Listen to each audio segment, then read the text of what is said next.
अब हम कक्षा 9 की 13.5 की प्रश्न संख्या देखेंगे 7, जिसमें दिया गया है एक गोदाम की माप 40 मीटर गुणा 25 मीटर गुणा 15 मीटर है। यानी लंबाई चौड़ाई ऊंचाई हमारे पास दी गई है एक गोदाम की। और इस गोदाम में कुछ लकड़ी के क्रेट रखे गए हैं, जिनमें एक क्रेट की जो माप है अर्थात उसकी लंबाई चौड़ाई ऊंचाई है वो दी हुई है 1.5 मीटर, 1.25 मीटर और 0.5 मीटर।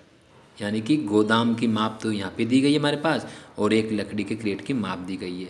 अब प्रश्न ये कह रहा है कि इस गोदाम में अगर हम इन लकड़ी के क्रेटों को रखें तो कितने क्रेट आ सकते हैं इस गोदाम में, अर्थात क्रेटों की संख्या हमसे पूछता है प्रश्न।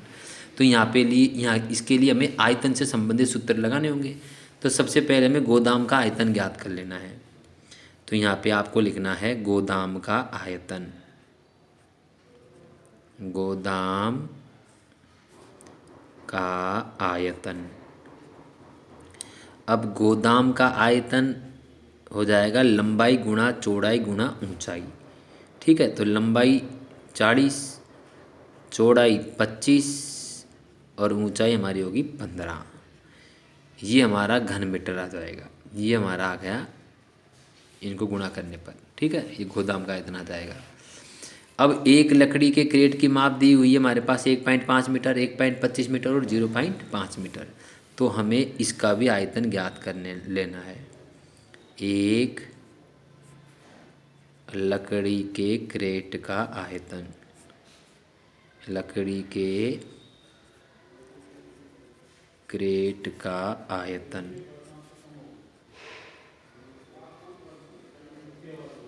लंबाई गुणा चौड़ाई गुणा ऊंचाई, यानी 1.5 गुणा 1.25 गुणा 0.5, इन्हें हमें गुणा कर लेना है और जो हमारा उत्तर आएगा वो भी आ जाएगा हमारा घन मीटर में।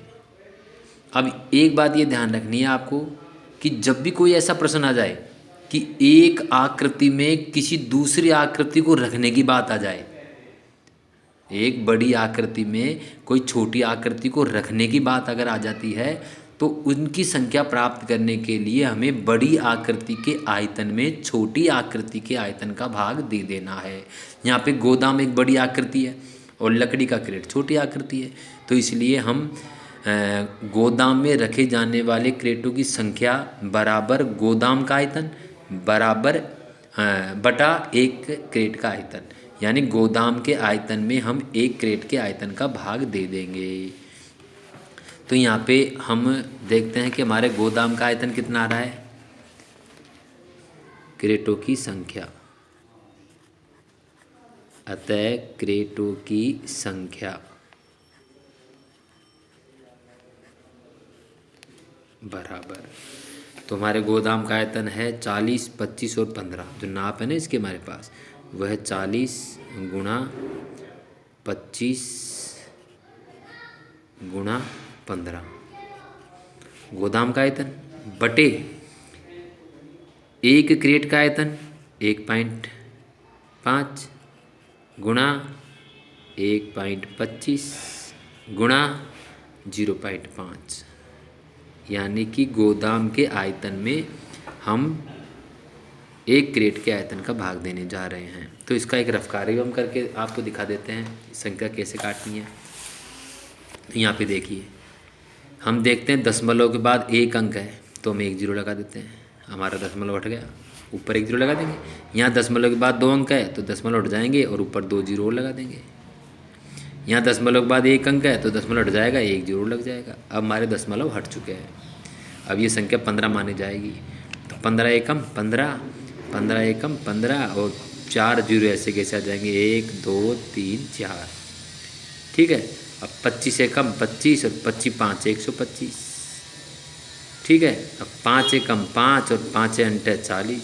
ठीक है, अब ये 5 रह गए हमारे पास, तो 5 एकम 5 और 5 दूनी 10 और 3 जीरो ऐसे कैसे आ जाएंगे, 1 2 3। नीचे हमारे पास कुछ नहीं बचा, ऊपर 8 और 2000 है, तो 8 गुना 2000 करेंगे तो 8 दूनी 16000। तो हमारे पास क्रेटों की संख्या आएगी 16000।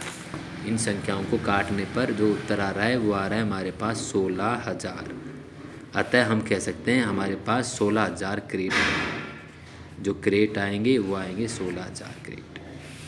तो इस प्रकार इस प्रश्न को आप हल करें। धन्यवाद।